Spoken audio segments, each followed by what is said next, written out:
یہ قرآن ایک بابرکت کتاب ہے جسے ہم نے آپ صلی اللہ علیہ وسلم پر نازل کیا تاکہ لوگ اس پہ غور اور فکر کریں اور تاکہ اہل فہم اس سے نصیحت حاصل کریں۔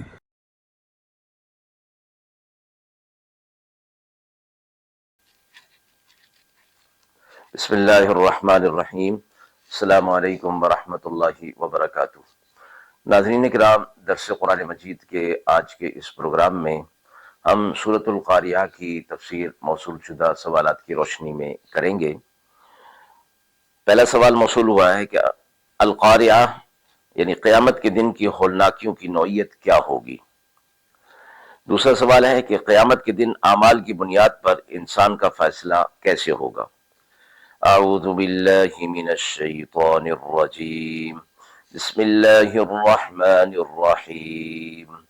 القاریعۃ ما القاریعۃ وما ادراک ما القاریعۃ یوم یکون الناس کالفراش المبثوث وتكون الجبال كالعهن المنفوش فأما من ثقلت موازينه فهو في عيشة راضية وأما من خفت موازينه فأمه هاوية وما أدراك ما هي نار حامية۔ سورۃ مبارکہ کا ترجمہ ملاحظہ فرمائیں۔ وہ کھڑکھڑانے والی کیا ہے وہ کھڑکھڑانے والی، اور آپ کو کیا معلوم کہ وہ کھڑکھڑانے والی کیا ہے۔ جس دن کے ہوں گے لوگ جیسے کہ بکھرے ہوئے پتنگے، اور ہوں گے پہاڑ جیسے رنگی ہوئی اون دھنی ہوئی، سو جس کے اعمال وزن میں بھاری ہوں گے تو وہ رہے گا پسند کے عیش میں، اور جس کے اعمال وزن میں کم ہوں گے تو اس کا ٹھکانہ حاویہ ہوگا۔ اور تمہیں کیا معلوم کہ حاویہ کیا ہے؟ وہ دہکتی ہوئی آگ ہے۔ سورۃ القاریہ کی آیت کے حوالے سے جو پہلا سوال ہے کہ القاریہ یعنی قیامت کے دن کی ہولناکیوں کی نوعیت کیا ہوگی۔ یہ آیت مبارکہ قیامت کے دن کی ہولناکی اور شدت کو بیان کر رہی ہیں، جس کا تصور بھی انسان کی عقل سے ماورا ہے۔ قیامت کے دن آواز، زمین و آسمان کا ہلنا اور کائنات کی تباہی، سب کچھ انسان کے لیے انتہائی خوفناک ہوگا۔ مذکورہ مفہوم کے حوالے سے جو حدیث مبارکہ ہمیں ملتی ہے، رسول اللہ صلی اللہ علیہ وسلم نے فرمایا: تدنى الشمس یوم القیامت من الخلق حتی تکون منہم مقدار میل۔ قیامت کے دن سورج مخلوق کے قریب لایا جائے گا یہاں تک کہ 1 میل کے فاصلے پر ہوگا۔ یہ آیت مبارکہ اور حدیث مبارکہ ہمیں قیامت کی تیاری کی طرف متوجہ کرتی ہیں۔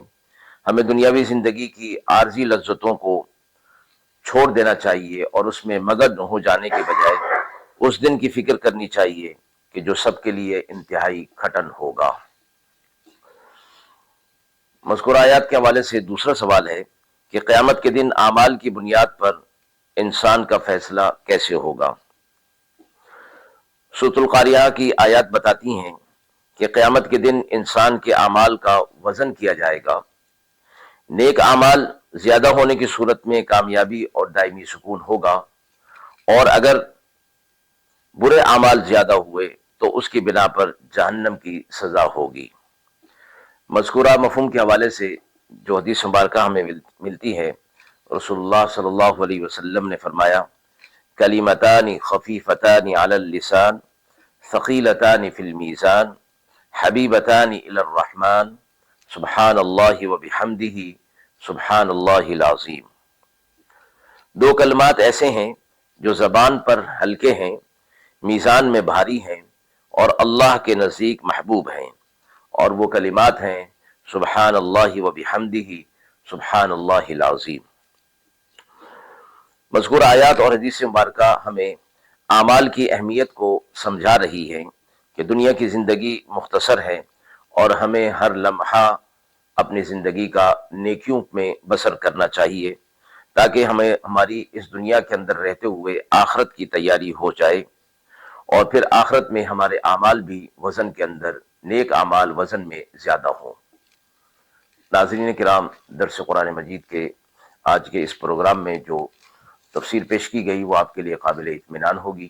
اس حوالے سے آپ کے بھی کوئی سوالات ہوں تو ضرور کمنٹ باکس میں دیجئے، انشاءاللہ ان کے جوابات دینے کی پوری کوشش کی جائے گی۔ وآخر دعوانا ان الحمدللہ رب العالمین۔